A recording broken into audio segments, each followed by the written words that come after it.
Hello everyone, welcome back to my channel. If you are new here, hi, my name is Monica. I like to post anti-MLM, life, and some true crime content on this channel.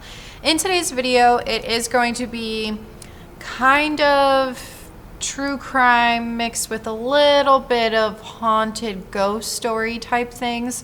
I've decided that I'm going to leave timestamps in the description box because there is a lot to go over in this video. There is just a ton of stuff to go over about this. And so before we go on, let me just issue the warning for this video. Warning, the following presentation is intended for mature audiences. It contains graphic descriptions of crime scenes, adult dialogue, and adult language. Viewer discretion is advised.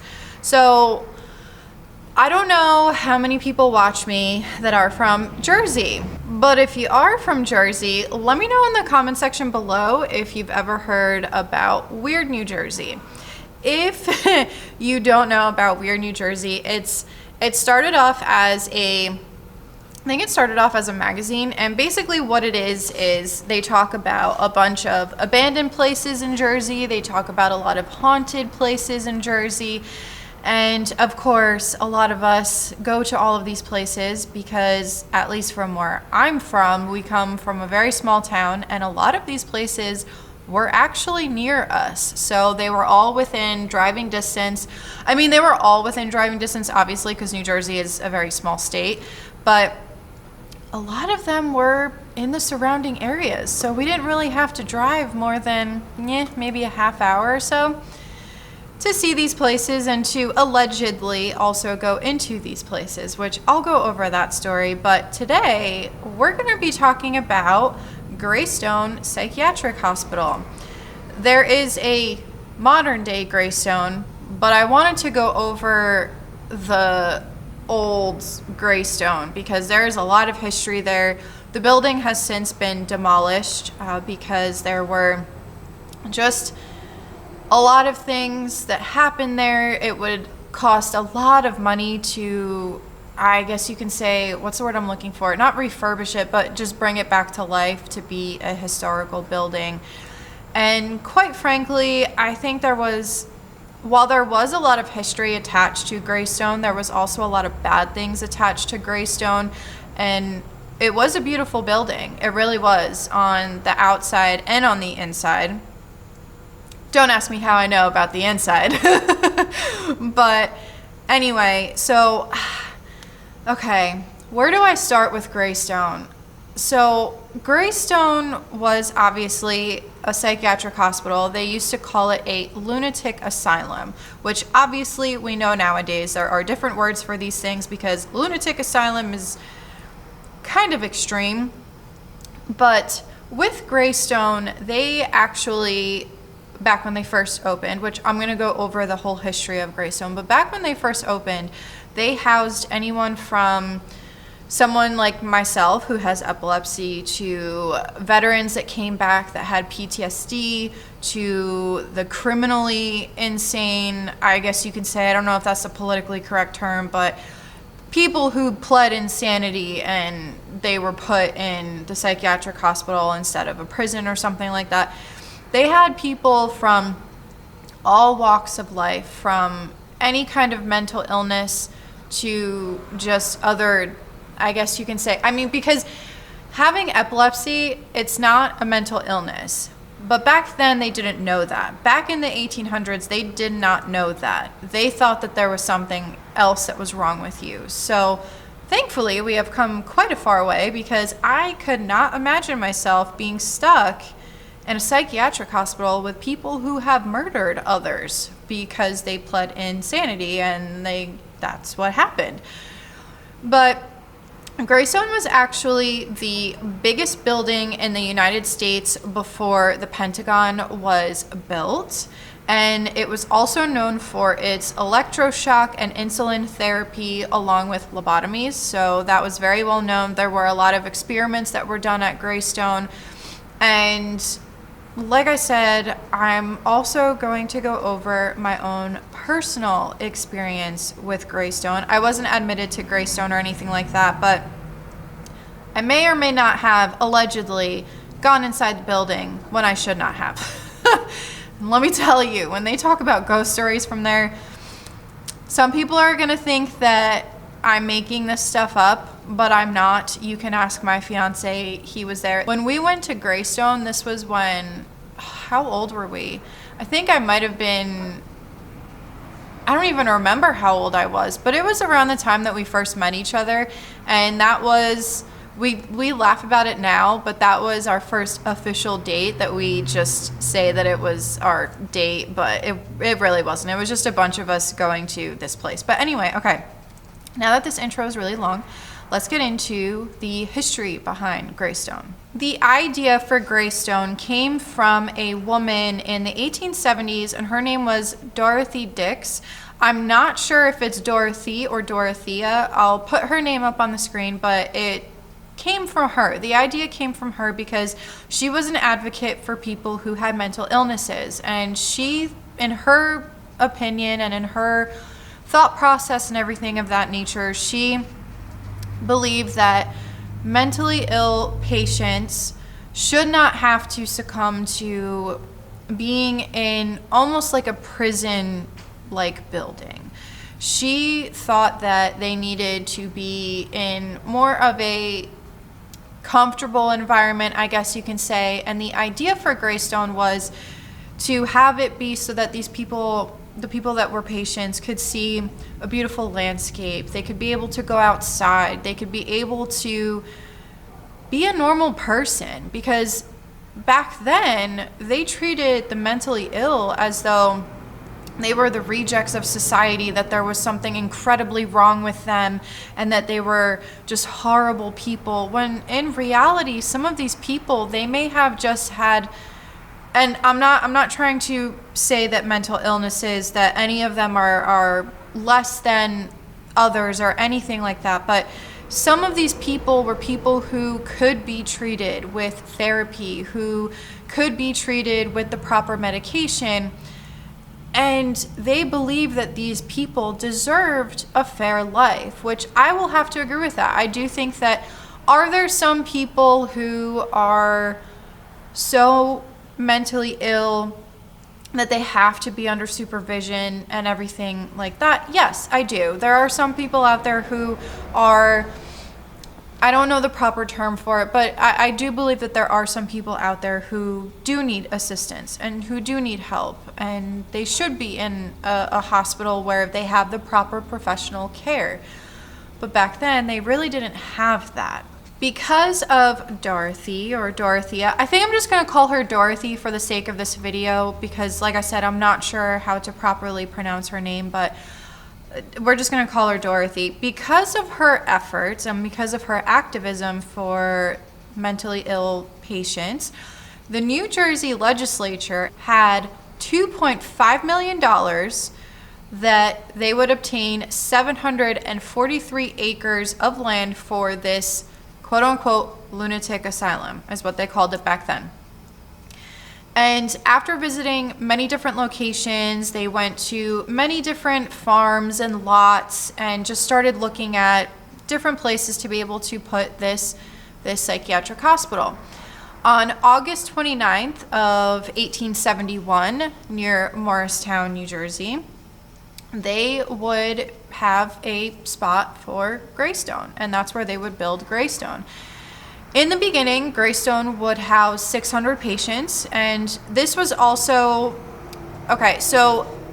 this was also because of the fact that there was a lot of overcrowding at the psychiatric hospital that was in Trenton, New Jersey. And so they wanted to build another hospital so that they could help with this overcrowding situation, because of course we all know that once things start getting overcrowded, especially a psychiatric hospital, one, that can be dangerous, two, that can also, health and sanitation. Can you imagine just some of the things that were probably happening in all of these other overcrowded hospitals? But anyway, let's get back to this history of the building. So the main building was drafted, and it would allow for 40 wards split into 2 wings.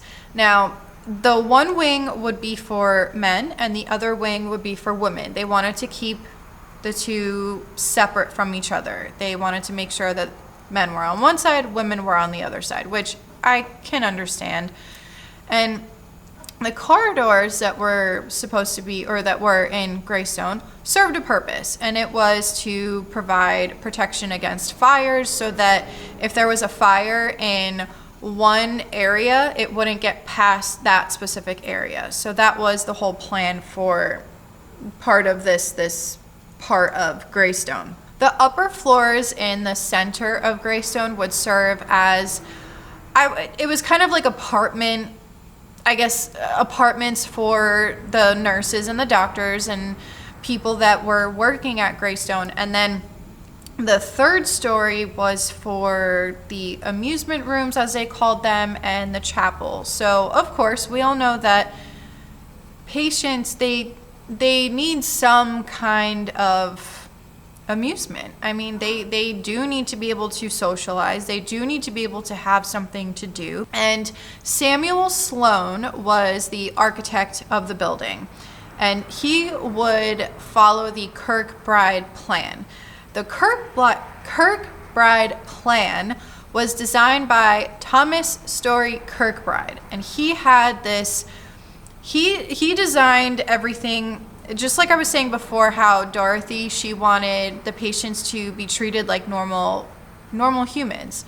Well, Thomas, the design of the hospital was so that they could be able to see the outside. They would be able to go outside at one point. They would be able to live this comfortable life because they deserved it. They were human beings too. While the patients were at Greystone, they did work on farms, and they would learn how to grow and raise food. They also performed hard labor tasks, and they, along with that, helped with clearing away debris from the building and sodding the grounds, also excavating so that they could have a road around Greystone as well. Because if you look at the old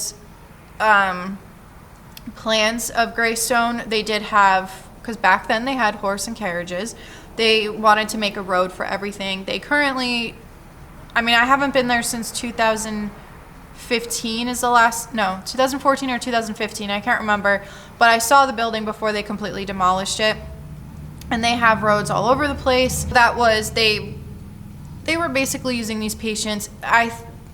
I would say that their excuse for using the patients was so that they could live a normal life, but honestly, if you're going to hire the patients, you don't have to pay them. You have free labor. You don't have to pay anybody else to do it for you, and they're gonna do exactly what you tell them to do. So they were taking advantage of the patients. There were grounds on both sides of the men and women's wing.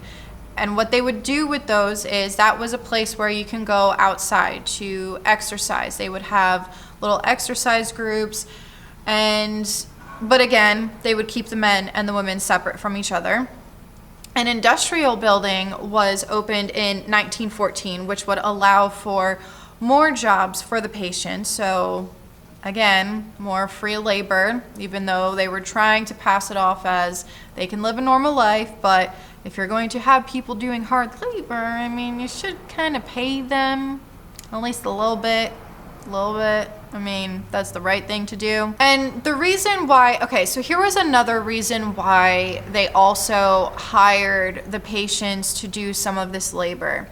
Because they believed that putting the patients to work, especially the ones who were restless, who weren't able to sleep during the day, weren't able to sleep at night, that this would somehow be beneficial to them. This would help them with their general well-being, and it would also help with having more of an oversupply of blood to the brain, is what they would say along with that. By 1895, the facility had actually hit overcapacity. It was 325 patients over capacity. Because of this, they had a lot of health and sanitation issues. They also had a small outbreak of the typhoid fever. As the years would go by, the patient numbers would increase. So they would continuously have an overcrowding issue.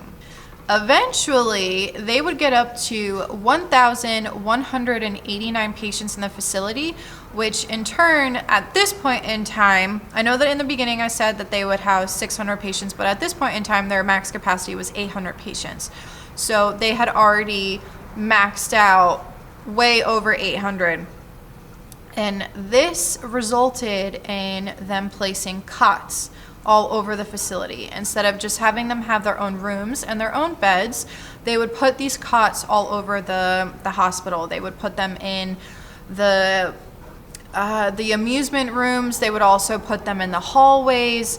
And the problem with these cots is, I mean, you have patients all over. Number one.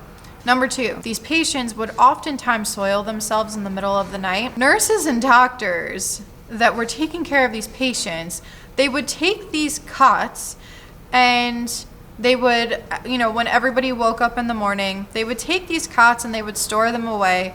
But the problem is that they wouldn't wash them. So because no one had their own name on these cots, they were just mass taking them from the room, putting them away, and then mass bringing them back and putting the patients in the cots. A lot of these patients were sleeping in someone else's soiled cot. I mean, can you imagine the health and sanitation issues and infections that started from that? That to me is just, I can't even imagine. By 1901, they built a new dormitory building, and this also quickly filled up because this was supposed to help with the overcrowding situation, but they were already overcrowded, so that had already filled up way too fast. They would continue to do these different types of therapies, which included electroconvulsive therapy, which was installed in the main building, and in the women's wing of the dorm, they received something called hydrotherapy. And the medical director, Britton D. Evans, described this new treatment in his report in 1906 as, "It is well recognized that the application of water at varying degrees of temperature and pressure exerts influences of a valuable therapeutic character upon the entire human economy and aids the recuperative powers of the body." I'm not a doctor, so I can't speak on that whatsoever.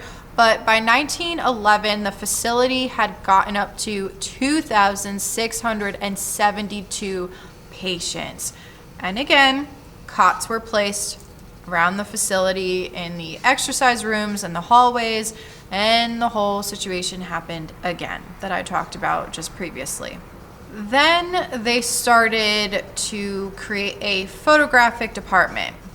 The reason why they did this is because doctors thought that they would be able to take pictures of the patients and be able to identify certain illnesses by what the patients looked like. So, which, when we allegedly went inside Greystone, we found allegedly a bunch of files that had photographs of different patients along with their files, because when they left Greystone, it was literally abandoned and they left it with everything in it.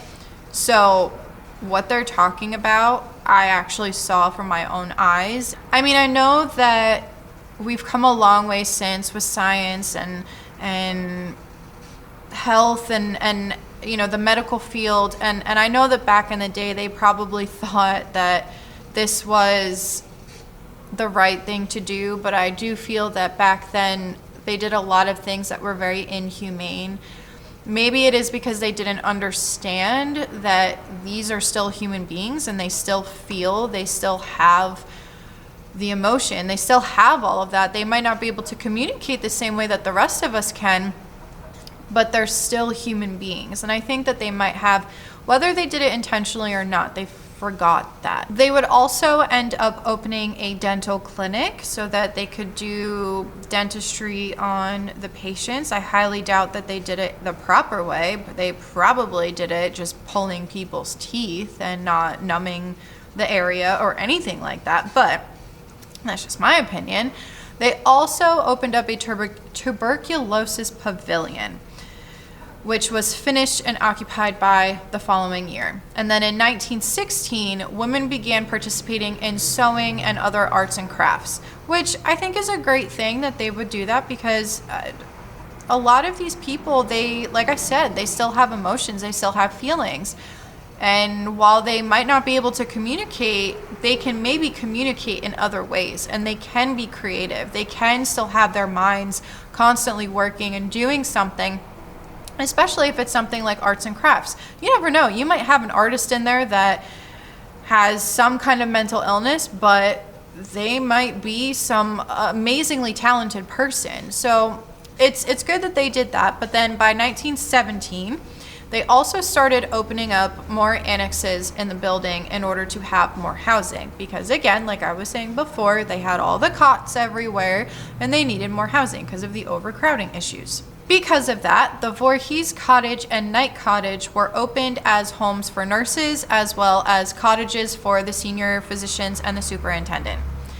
The reception building was opened in 1923, and all of the operating rooms, labs, and x-ray equipment was moved to the new building. There was a social service department that was also started at Greystone, and this was in order to help the patients be able to have trials outside of the hospital, and this was in order for them to be able to kind of get put back into society as a trial, and to see if they would be able to function in society, to see if they would be able to go back home, to see if they needed to stay at Greystone. So this social service department was actually created so that they can see if they can still go back into regular everyday society.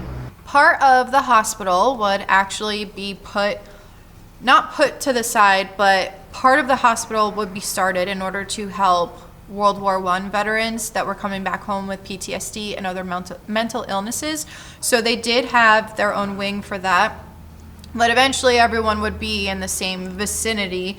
And then in 1924 is when the facility would be named Greystone Park Psychiatric Hospital, or Psychiatric Center.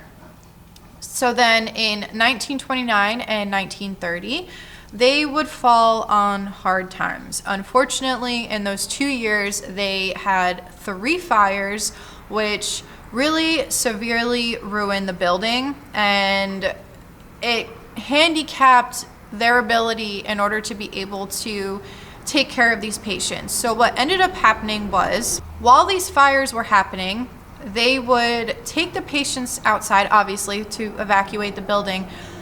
And some of the patients, so I'm going to assume that it was probably the patients that had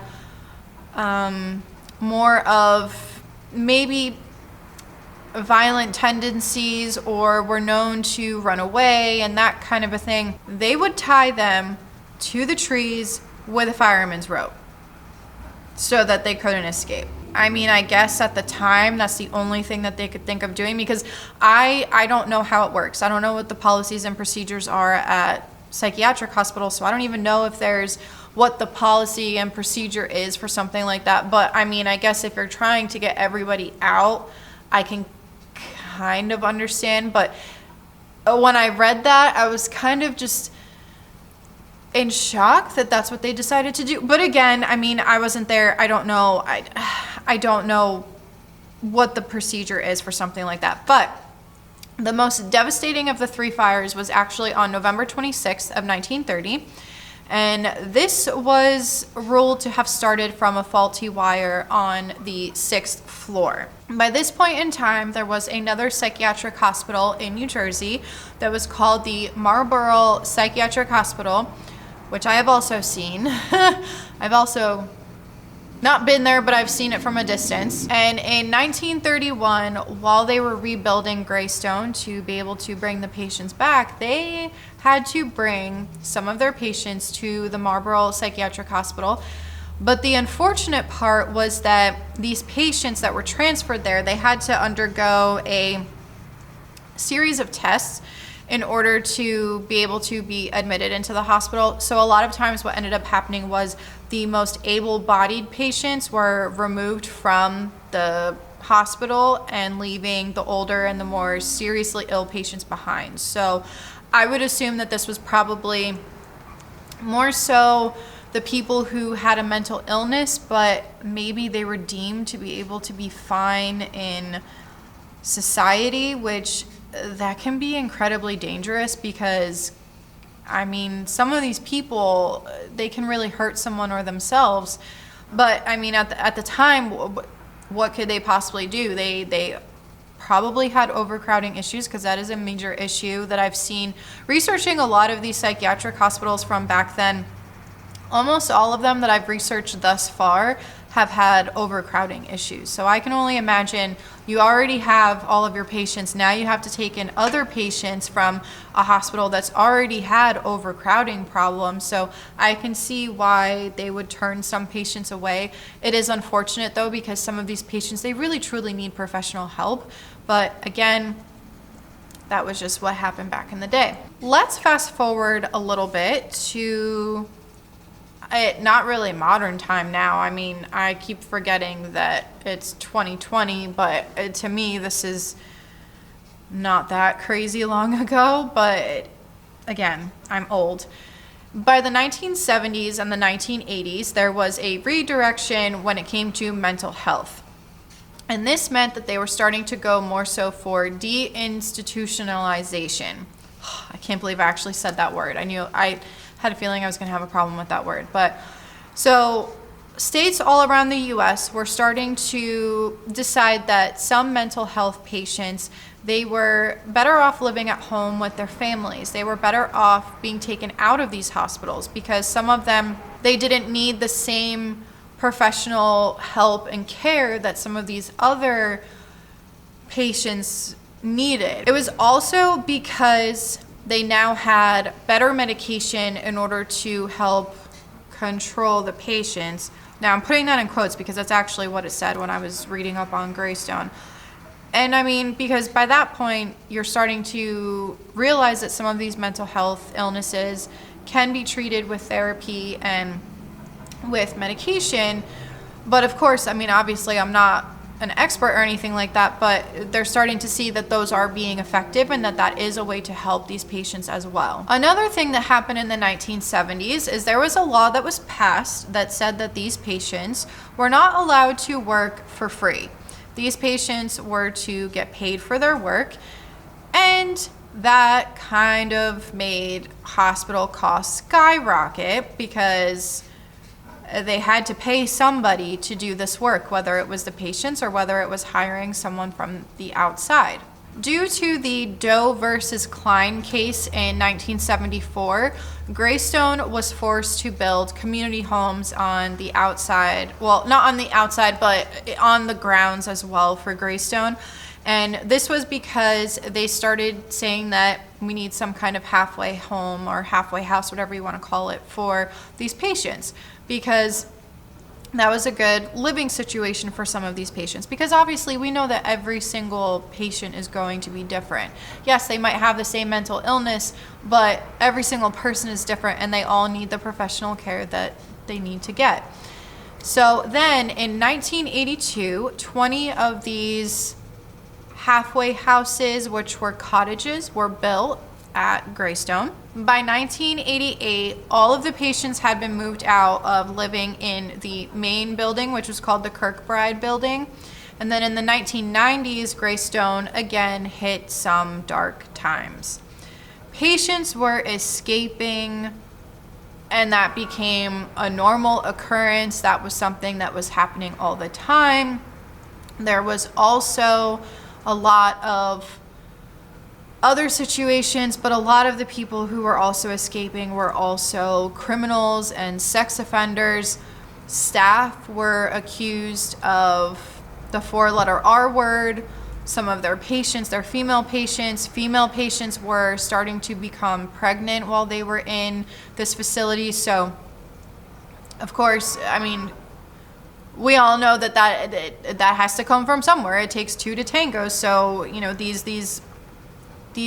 staff was 4-letter R word. These poor women who were in there for, and I mean, I'm sure some of them didn't even know better. And I don't know what's worse, is not knowing that this is happening to you and then all of a sudden you have a child and the unethical practices of that, or having this happen to you and you knowing that this is happening and having to kind of explain to the outside world how this is happening. I really don't know what's worse. I really don't know what's worse. All of it is unethical. It's all unethical, but can you imagine being a patient, or can you imagine being a staff member and doing that? How can you possibly do that to a patient? That is disgusting. And if any of those staff members ever come across this video, I want you to know that you are disgusting. But anyway, let's continue going because that is something that I can talk about for hours. But yes, let's keep going. Buildings started falling apart, and in 1997, the tuberculosis pavilion was actually demolished. And along with the morgue, there was a large garage that they had, the print and tailor shops that they had where some of these patients worked. And they also tore down some of the dorms and the cottages that were on the outside of Greystone. And then the state of New Jersey released a report in 1999 saying that the Kirkbride building, that main building, is not going to be suitable for long-term use. At the time, Governor Whitman was the governor for New Jersey. He ordered at the time, after they had demolished all of these buildings and these dorms and everything of that nature, they were only able to house 550 patients at a time. So Governor Whitman told the facility that within the next 3 years they would have to close. So they would have to close by 2000. Morris County, New Jersey purchased approximately 300 acres of the property for $1. And this was with the stipulation that they would clean up the grounds, they would clean up the asbestos that was at Greystone, they would clean up all the environmental hazards that were at Greystone, which, it definitely wasn't. I'm gonna tell you right now, going inside of that building, no. When the land was sold, there was a law that was passed that said that Greystone cannot be used for anything other than recreation, conservation, historic preservation, or farmland preservation. And then on September 8th of 2005, the New Jersey Healthcare Facilities Financing Authority closed a bond on behalf of the State of New Jersey Department of Human Services for completion of a new Greystone hospital that would still have a shortage of 75 beds. So that is where the new Greystone comes into play. The final demolition of the Kirkbride building began in April of 2014 and was completed by October of 2015. So that reminds me, because in the beginning of the video I said I didn't remember if it was 2014 or 2015. So it was actually, I saw the building when it was just the one portion of the building, and that was, I want to say that was probably September of 2015 now that I think about it, because it was all closed off. We went there, my fiance and I, Joe, we went there to see it one last time because, I mean, obviously we have been there before. But Greystone, the old Greystone, no longer stands. It was a beautiful building. I mean, there are so many pictures online, which I'll try to put them throughout the video so that you guys can see. And it was a beautiful building, but unfortunately, it was way too much money to preserve it, and there were a lot of bad things that happened within Greystone. There were some famous people that were inside of Greystone as well, which most of you probably know Woody Guthrie. He was in Greystone, and it was because he had Huntington's disease. He also called Greystone Gravestone, so that can probably give you an idea of Greystone. There were also two other people. I have never heard of these people before, but Enoch Balls, I think that's how you say it, was a pinup artist and suffered a mental breakdown due to overwork and malnutrition. And then there was Harrison Knoll, who was there for a double murder. Greystone today is still just as bad as the old Greystone. because I'm going to read a couple of articles, but there are quite a number of bad things that are still happening at Greystone. So the first thing I want to go over is there is a class action lawsuit. I'm going to leave all the links to these articles below if you'd like to go into it a little bit further. But a federal judge orders mediation in Greystone psychiatric lawsuit. So what this class action lawsuit is a lot of people, patients and staff, were saying that the new Greystone hospital is more of a zoo than a hospital, that the patients are being treated like animals, that they're understaffed, they're not properly trained in how to handle some of these patients, how to take care of the patients. And there have been so many things that have been said about the new Greystone that the place is just cursed, and that's why this is still continuing, and that's why they just can't get a handle on anything, basically. But I will leave a link to that below if you guys are interested in reading more about the class action lawsuit. There was one story that I wanted to go over because I came across this when I was researching Greystone, because I know a lot of the local legends and a lot of that kind of stuff, but I didn't know the full-blown history of Greystone. And in the new Greystone, there was a man who was named Michael Vecchio, and he was from Hanover in New Jersey. And he spent the last 3 months of his life in psychiatric hospitals. He was 29 when he passed away, and he didn't have any terminal illnesses. He didn't have any chronic illnesses. He died because of the neglect that happened at Greystone. They had said that he was diagnosed with schizophrenia, and because of privacy laws, because of something that Michael signed, his mother didn't know what was going on with him inside of Greystone, but he was actually not eating for 30 days, and they encouraged him to eat. I believe that's what his files said, that they encouraged him to eat, but he wouldn't eat for 30 days. He ended up being rushed to the emergency room, and he died on January 25th of 2017 after his impacted colon ruptured and he developed sepsis, according to the hospital records. Beth Vecchio, which was Michael's mother, she went on to say, quote, "How dare they use the word hospital in their name? They let him starve for at least 30 days. It's a babysitting service with pills," end quote.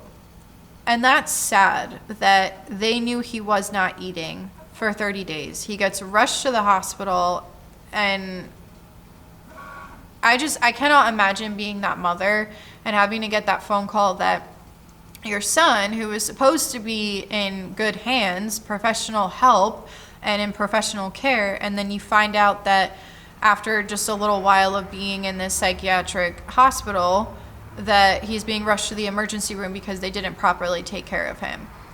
And I mean, this can be because they're understaffed. This can be because of they're not properly, I guess you can say, trained in how to help these people.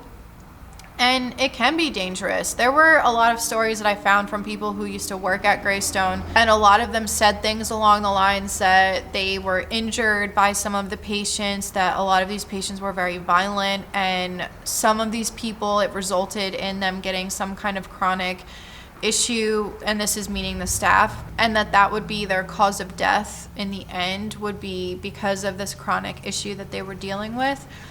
So I find that really sad that is the fate that some of these people had to face with Greystone. But there's another one that I wanted to talk about. This is another crime that happened recently, and on January 6th of 2020 is when this article came out. I actually heard about this, but I didn't know what eventually happened, because this is where they talk about the actual case.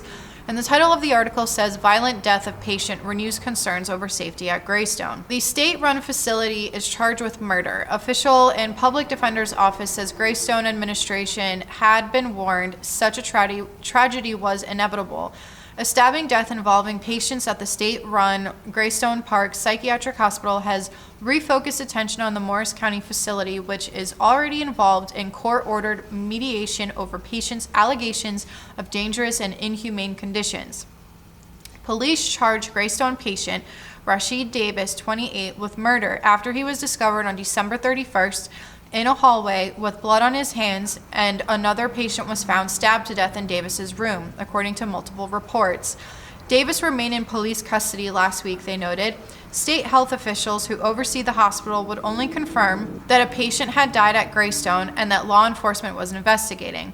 The stabbing, one of at least 2 unexpected deaths recorded at state psychiatric hospitals in 2019, occurred as New Jersey officials are engaged in court-ordered mediation with attorneys representing Greystone patients who sued over alleged poor conditions and problems with clinical treatment at the hospital.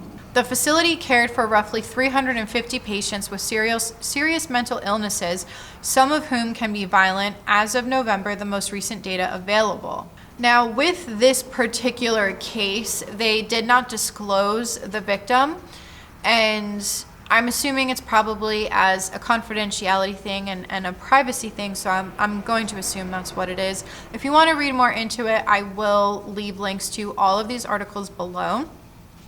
Now, here comes the part about Greystone that is the reason why I even looked into it, besides just the conditions and besides of all of the experiments that happen, because they don't really go too much into depth with all of that, but we all know that there were experiments going on. We all know that there was some kind of shady shit going on at Greystone. In the old one too. I mean, we know all of this. We're locals. We hear things. We have heard from people who used to work at the old Greystone who see things. But let's get into, this is the ghost story part of it.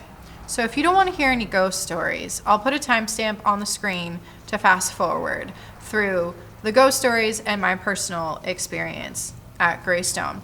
So there have been many different reports from many different people. Weird New Jersey has covered this a bunch of times, and a lot of people who worked at the old Greystone will talk about how they always felt like they were being watched, and they felt this eerie feeling, and they just felt like there were some kind of spirits roaming the halls. Weird things would happen that were not very explainable. I mean, some people who don't believe in this stuff, whether you believe in this or not, I feel like you won't really believe in it until it happens to you, if that makes sense.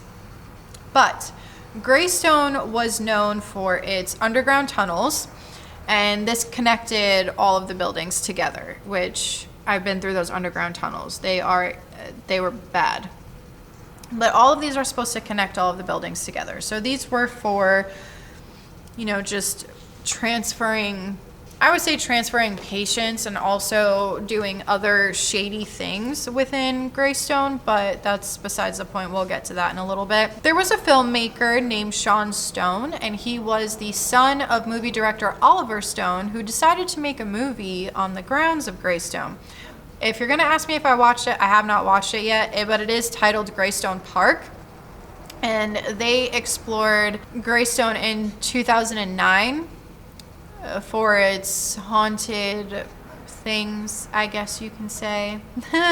Because in my opinion, it was very haunted, and I'm sure the grounds are still haunted.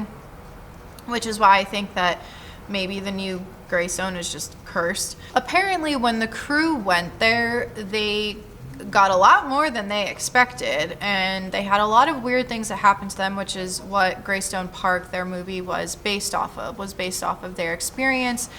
And here's something interesting. I found an article that was on a paranormal website. There was an interesting part that I found in this paranormal website, article, whatever you want to call it. And it said, "Did Jack the Ripper die in Greystone?" And it says, the title of the article in Weird New Jersey stated, and I was immediately drawn in further to an article published in 1923 in the Empire News about a Norwegian sailor named Fogelma, I'm sorry if I butchered that to any of my Norwegian friends, who was committed to the Morris Plains, quote, lunatic asylum, end quote, in New Jersey, better known as Greystone. Apparently, he was subject to fits of rage and insanity, describing scenes and incidents that clearly connected him with the crimes of 1888 in London. His sister also found press clippings in his belongings about the Whitechapel murders, and although Scotland Yard was notified, no follow-up was ever done. The archivist at Greystone said there was no record of such a patient, and one wonders about the validity of the newspaper article. But still, it's a great story, so who knows? I mean, it's probably just another one of those local legends. It's probably not actually true, but it would be interesting if it was true. So here's the part where I talk about my experience with Greystone. Let me start this off by saying you might not believe in spirits, ghosts, whatever you want to call it, other life forms, anything like that. And you might think that I'm crazy, no pun intended. You might think that I'm a little, weird for even thinking about this, but until something like this has happened to you, you don't really believe it. And I'm going to leave it at that because there's a lot of stories that I could tell on this channel, but I'm gonna just kind of dip my toes about talking about this particular one. My fiance and I've talked about him a number of times on this channel. We decided, because we had a lot of mutual friends, we've actually known each other since high school. We knew each other for about 10 years before we started dating back in 2015. Yeah, 2015. So we've known each other for a really long time, and we had a lot of the same mutual friends.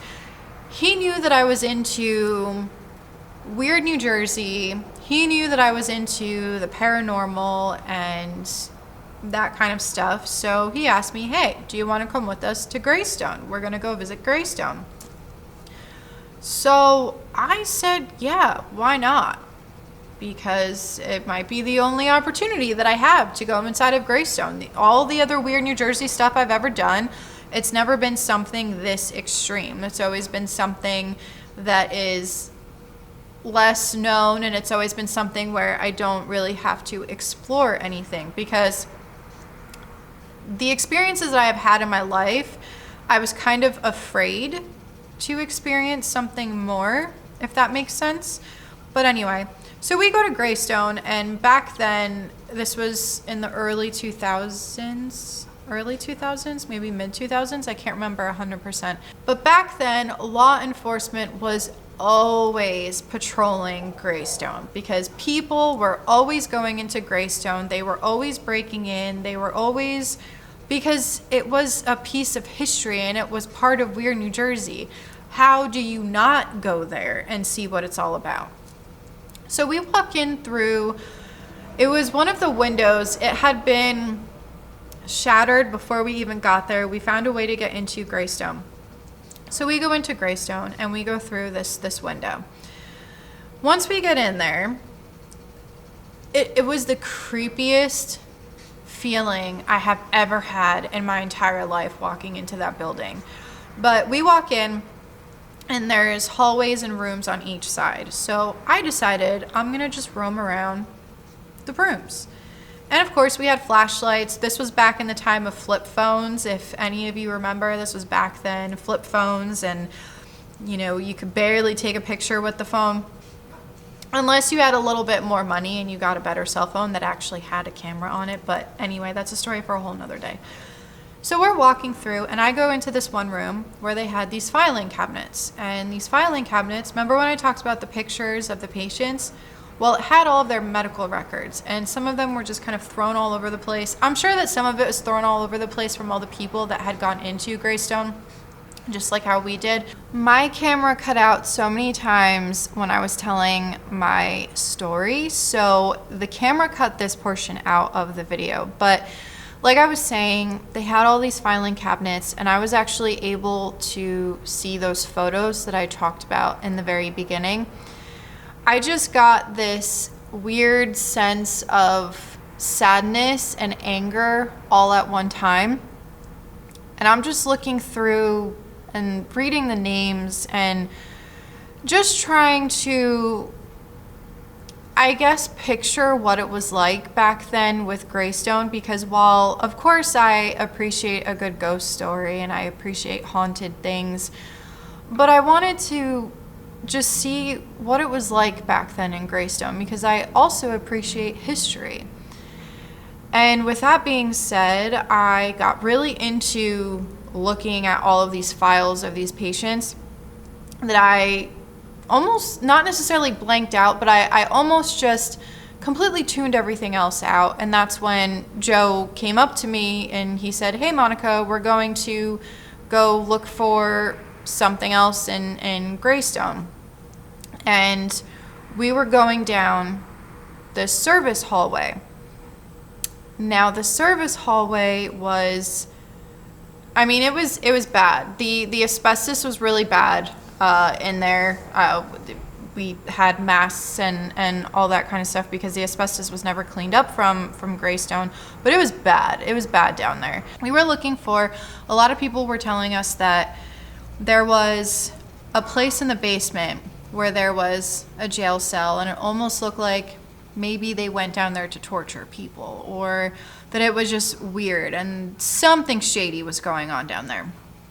We were determined to find it, especially because that was my first time going. I wanted to find it. I wanted to see it for myself because it was like a legend that it existed. And we decided to go down this service hallway. There was water everywhere. I was wearing my Chuck Taylors at the time, so they were drenched by the end of going through Greystone. And all of a sudden, now mind you, Joe is one of those people who comes extra prepared. So for all of our flashlights, he had extra batteries. He made sure that all of the batteries had, or all the flashlights had brand new batteries in them. Well, a bunch of our flashlights start flickering. Some of them even shut off, which was crazy because they were all brand new batteries. There's no reason for that to happen. And I started feeling very, like I just felt this emotion of not just fear, but I felt off. I felt very different and very odd. And I felt like we were going to find this basement, that I felt we were going in the right direction. So some of the flashlights didn't go out, but a lot of them were flickering and a lot of them were dimming. We come to the end of this service hallway, or whatever you want to call it, and there's these wooden doors. And I looked at it, and I was like, that's gotta be it. And they were like, there's no way that we found it that fast because we've been looking for this for so long. And I was like, that has to be it. We opened the wooden doors. Sure as shit, we found it. There was a jail cell and there was a chair where I don't know if, I forget 100% exactly what it looked like, but there was a chair there, and I don't know if it was an electric chair or what it was because I had never seen one of those before, so I have no idea what it was for, but I had this horrible, horrible feeling when we were in there, and I ended up telling Joe we need to leave because I don't feel comfortable in here. Something's wrong about this room. So we decided to leave, and then we just started exploring more of Greystone. There were a lot of weird things that were happening throughout our time in Greystone. A lot of things were opening and closing by themselves. We all tried to explain it as there's just wind. There was no wind. I think we were just terrified and trying to explain it. And so we ended up, there's a big chunk of time that I don't remember. And Joe doesn't remember either. There's just a big chunk of time where we're missing just all of it. And it wasn't until we found the ladder to get up on the roof of Greystone that we walked up there. And I remember that because I remember there were kids at the bottom who were trying to get into Greystone as well. And then law enforcement actually found them trying to find a way in. So we're all hiding on the rooftop of Greystone, hoping that they won't see us, they won't hear us, or anything like that. And we eventually get down, and we ended up leaving Greystone, and I somehow ended up taking something with me, which that is a whole story in itself. Don't worry, to anyone out there who is into paranormal investigating, everything is fine. Everything was fine after that. There were some bad things that happened to me, but for the most part, ended up being fine. Because that's a whole story I can go into. But yeah, I somehow grabbed something. I have no recollection of grabbing it, so I don't know why I took it, but I did.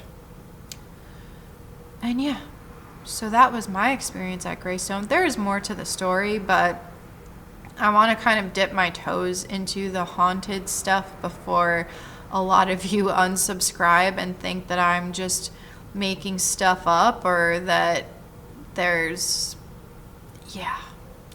It was a weird experience, and I'm glad that I got to experience it because Greystone is no longer there. And also I experienced it at a really young age where if I got in trouble, I wouldn't have cared about it. Whereas now I would care about it. I mean, I'm in my 30s. So that's a big age difference, and I really don't want to get in trouble for anything nowadays. But yeah, Greystone had this dark, evil aura, I guess you can say, about it. There's a lot more that we will probably never know about Greystone because I'm sure a lot of the older staff has probably passed on by now. And I mean, all the experiments and stuff that we've heard about as locals, and a lot of the things that you hear about from back then, I mean, even lobotomies, like, why did anyone think that was a good, I'm not going to judge, but there were a lot of things that happened at Greystone, and a lot of patients were neglected, a lot of people were treated inhumanely, and they weren't treated like people. They were just lab rats for most of these doctors, I'm sure. And it's just sad that they placed everybody all in one spot. They didn't separate them between different mental illnesses. They just placed them all in one spot. And what they don't understand is, I mean, when they took in the veterans that had PTSD, they didn't know that it was PTSD at the time because PTSD wasn't, what's the word? It wasn't discovered to be a mental illness at the time. But someone with PTSD is completely different from someone who has epilepsy, and they thought that was a mental illness back then. And also a different thing from someone who actually murdered someone, and they pled guilty or they pled insanity. And that, like, I just can't imagine how violent things got in that place. And I'm sure that there are people who work there who probably were hurt severely. And also they probably suffered from their own issues after having to see some of the things that they saw. And I mean, at the time it was probably considered normal. So that's why I wanted to cover this, because I feel like this is it's something that still happens today. Obviously, you can see by modern day Greystone, it still happens today. But I wanted to bring light to it. And I know that this isn't anything like my other true crimes, but I wanted to bring light to it and talk about it.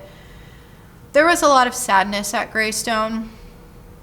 And I think that there needs to be a bigger push from the state or just people on the outside to get Greystone, the new one, to get their together, because they're still neglecting patients. They're still not doing a good job. They're still not properly trained. And I'm not trying to badmouth the medical field or anything like that, but in order to treat people who are violent like that, I mean, there was a patient who stabbed another patient and killed them. You have to be trained on how to properly handle these situations and how to handle these patients, because some of these patients are just beyond what any, I guess, nurse straight out of nursing school. And I'm, like I said, I'm not trying to badmouth, but I don't think anything can prepare you for something like that. But they need to have better procedures in place at Greystone. And honestly, my final thought on the new Greystone is, personally, I think it's cursed from the original Greystone. I think that what happened in the original Greystone, it just went on to the modern day one. And I think that they should probably just open up another psychiatric hospital. Now, I know it costs a lot of money, but they should open up another one that has the proper training that is involved with their staff, and that has the proper amount of beds and rooms. And I think that, yeah, I think that the new Greystone is just cursed by the old one. Because it was built, literally, it's in the same exact location. You pass by the new Greystone when you go to the old Greystone. Well, the old Greystone isn't there anymore, but when it used to be there, you have to pass the new one in order to get to the old one. So that's just my final thoughts. I'll leave some links below for the articles that I was looking into about all the crimes that are happening there now. And those go way more in depth, but this I just kind of, I know that this video is kind of all over the place, but I hope you guys enjoyed it. If you want to hear any more ghost stories or any more weird New Jersey stories, let me know. I can't promise that I'll tell everything, because there are some things that have happened in some of these places that I still can't explain to this day, and they still kind of scare me to this day. That's why my experience at Greystone, there are a lot of things that I left out, because I feel like if I talk about it on camera or talk about it anymore, that it just won't be good for, you know, myself. And yeah, so if you have watched up to here, thank you so much for watching. Make sure to hit like, subscribe, check me out on social media, and I'll see you guys next time. This is Monica reporting to you live from a highway. Bye.